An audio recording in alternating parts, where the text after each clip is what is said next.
There is a moment in every great concert, and I mean a truly great concert, when the noise stops. Not because something went wrong, not because the lights cut out or the music dropped, but because something happened on stage that was so unexpectedly, undeniably real that 50,000 people collectively forgot how to breathe. That moment happened at Stanford Stadium on the night of May 16, 2026. And the person who caused it was ParkJimin. Let me set the scene for you properly, because context matters here. BTS had not performed in the Bay Area in nearly 8 years. 8 years. A lot happened in those 8 years.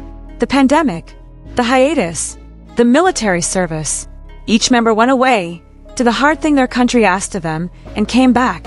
And when they came back, they did not quietly slip through a side door. They announced the Arirang World Tour, 85 shows, 34 cities, 23 countries, the largest K-pop tour in the history of the genre. No K-pop act had ever done anything at this scale. And for their 3 nights in Northern California, they chose Stanford Stadium, a venue that had only hosted one musical act before, Coldplay, just the year prior. On the night of May 16th, approximately 50,000 fans filled that stadium. And they were loud. They were wearing purple. They were holding light sticks and handmade signs and custom outfits, and the kind of merchandise that takes weeks of planning and coordination between strangers on the internet who have never met each other in person, but somehow feel like family. This is what ARMY does. This is who ARMY is. The show started at 7 p.m., 1 full hour earlier than any other stop on the tour, because Stanford has a strict 10 p.m. curfew for outdoor events. RM, the group's leader, a man who once described himself as someone who cares about aesthetics, openly admitted to the crowd that the early start was throwing him off. "Guys, this is very unusual," he said. "It's too early and too bright, so it might be a little embarrassing when we're on the stage. We need your energy." And ARMY gave it. Of course they did. The concert opened with Hooligan, a rap-heavy track led by J-Hope with red smoke bombs and masked backup dancers rushing the stage. And immediately the energy hit a level that most concerts never even approach. Then came Aliens, the Michael Made-It-produced anthem about navigating Western expectations while embracing Korean identity. Then Run BTS, an older fan favorite that turned the stadium into what one reviewer described as a wall of screaming sound. This was already a great show. By any reasonable measure, before they even got to what we are here to talk about, BTS had already given Stanford Stadium something to remember. But then the set shifted. The energy dropped. Deliberately, intentionally, with the kind of artistic confidence that only comes from a group that has been doing this for over 13 years and knows exactly what they're doing. The lights changed. The choreography loosened. And BTS moved into a sequence of the album's more lyrical, emotionally vulnerable material. First came They Don't Know About Us, the soulful groove where dancers circle the members carrying glowing tablets showing giant projected eyes. A visual that one critic called surreal staging perfectly matched to a song about perception and identity. Jimin delivered the chorus on that song, and people noticed. But that was just the setup. What came next was like animals. Now, if you have been listening to the Arirang album since its March 20th release date, you already know what the song sounds like on a streaming platform. You know the acoustic guitar loop. You know the grungy, almost 80s goth rock atmosphere that Rolling Stone described as sounding like love and rockets circa Earth, Sun, Moon. You know the lyrics, raw, almost uncomfortably intimate lines that include Jimin's voice promising, "If you want to be animals, baby, we can be animals." You know the screaming guitar solo that closes the track. On an album full of hip-hop bangers and Jersey club beats and stadium-ready anthems, like Animals stands out because it does not try to be any of those things. It is, as one reviewer put it, borderline emo. Personal, vulnerable, almost rock. A welcome departure for a group not typically associated with that sonic territory. But here's the thing about hearing a song on streaming versus hearing it performed live in a stadium by the people who made it. They are not the same experience. They are not even close to the same experience. When Jimin opened his mouth and began to sing, like Animals live at Stanford Stadium, something happened that critics from multiple publications, writing independently, for different audiences from different angles, all ended up describing in remarkably similar terms. They all said, in their own words, that it was the strongest vocal moment of the night. Think about what that means. There were 23 songs performed that evening. 23 songs spanning over a decade of one of the most successful music careers in the history of pop music. Songs that have topped charts in dozens of countries. Songs that have been performed for millions of people across multiple world tours. Songs like Fake Love, which that night was performed with what a Riff magazine reviewer described as thunderous rock instrumentation and emotional urgency, with the full band splitting off the rotating center stage onto separate runways while the crowd sang every word alongside them. Songs like Fire and FY that pushed the stadium into what was described as full rave mode with actual pyrotechnics and towering flames. Songs like Dynamite and Butter that triggered massive crowd sing-alongs across all 50,000 people in that stadium simultaneously. And yet, when the reviews came in, when the critics sat down to write their assessments of what they had witnessed that night, multiple publications pointed to the same moment as the vocal standout. The same song, the same performer. It was Jimin. It was like animals. That is not an accident. That is not luck. That is the result of something that Jimin has been quietly, methodically building his entire career. A vocal identity so specific, so particular, so unmistakably his own that even in a group of 7 extraordinarily talented performers, when he opens his mouth in a certain way, on a certain song, in a certain moment, it cuts through everything else. Let us talk about what that vocal identity actually is, because I think it deserves more than just a headline. Rolling Stone, in a February 2026 interview conducted at the HYB headquarters in Seoul, asked every member of BTS a simple question: which member can hit the highest notes? Every single one of them pointed to Jimin. V described it plainly: Jimin's range is vastly superior. This is not fan hyperbole. This is the people who perform alongside him, who have shared rehearsal rooms and recording studios and tour buses with him for over 13 years, giving you their honest assessment. But what makes Jimin's voice exceptional is not just the range. Range alone is a technical fact. What makes Jimin's voice exceptional is what he does with it. How he uses inflection, how he bends vowels, what one Rolling Stone writer memorably described as contorting his vowels as if they were soft curls of smoke. There is a delicacy to Jimin's high register that does not feel effortful. It feels inevitable, like the note was always going to resolve exactly that way, in exactly that tone, at exactly that moment. And underneath that delicacy there is something harder, something that has been sharpened by years of self-doubt and relentless discipline, and the particular kind of creative pressure that comes from being one of the most watched human beings on the planet. Jimin himself has spoken about this openly. He was not originally a singer when he joined Big Hit Entertainment at 16. He came from a background in modern dance, contemporary and jazz, not the idol training pipeline that produces technically polished vocalists from an early age. He has said that he did not feel ready, did not feel fully confident, even as BTS began to take off globally. "I feel that I wasn't fully ready when we debuted," he told Rolling Stone.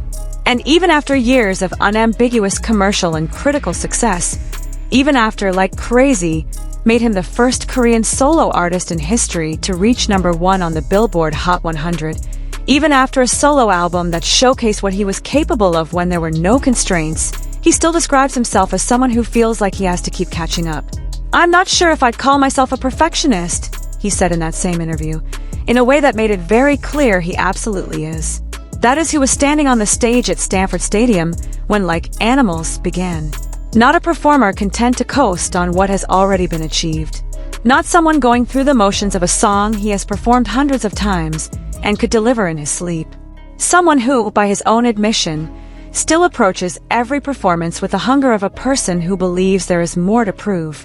Someone who took a song about rawness and vulnerability and desire, a song that is, lyrically, about dropping every defense, about being animal honest in a way that is uncomfortable and necessary, and delivered it as if the lyrical content was not a performance choice but a state of being. The result, according to multiple independent reviewers, was the strongest vocal showcase of a nearly 3-hour show that featured some of the most technically demanding K-pop choreography ever staged in North America. There is something else worth noting here, and it speaks to a larger truth about where Jimin is as an artist right now. The Erarang album was written and recorded after all 7 members of BTS had spent years apart, after military service, after solo projects that pushed each of them in different directions. Suga's unflinching introspection on D-Day, J-Hope's raw street dance storytelling, RM's deep-cut collaborations with Erykah Badu and Anderson.Paak. Each member came back to BTS having figured out more about who they were individually. And that, paradoxically, is what made them stronger as a group. Rolling Stone described the album as 7 different voices, but united again and stronger than ever. For Jimin specifically, the Years Away produced the Face solo album and the global phenomenon of Like Crazy. They produced a Dior ambassadorship and collaborations with producers who had never worked in K-pop before. They produced a clearer, more confident artistic identity. And when he brought all of that back to BTS, back to the group, back to the stage, it showed. The looser choreography structure of the Arirang era, compared to the hyper-synchronized precision of earlier BTS shows, gave the vocal members more space to actually sing. Less worrying about staying in lockstep. More room to let the voice do what it wants to do. For Jin, for Jungkook, for V, and especially for Jimin, that extra space became an opportunity. He took it. There is a line from the Riff magazine review of the Stanford show that I keep coming back to. Reviewing Like Animals in the context of the full set list, the critic wrote that it arrived with soaring harmonies and one of the night's strongest vocal showcases. Simple sentence. Direct observation. The kind of critical shorthand that reviewers use when something is obvious enough that it does not need to be argued or qualified. Not one of the most impressive, given the circumstances. Not arguably among the stronger moments. Just one of the night's strongest vocal showcases. Full stop. And this was not a review by someone who came in as a BTS fan. This was a critic covering the show journalistically, measuring it against everything else that happened that night, in that stadium, in front of 50,000 people. The fact that, like Animals, a song that multiple critics had characterized on the album as borderline emo, almost grungy, a slow section in a fast album, the kind of track you might skip on your first listen. The fact that this song, performed live, became the vocal highlight of the entire evening, tells you something. It tells you that Jimin knows exactly what he is doing. It also tells you something about the gap between how songs are received on an album versus how they land live. In the weeks after Arirang dropped, some reviewers had criticized the album's back half for losing momentum.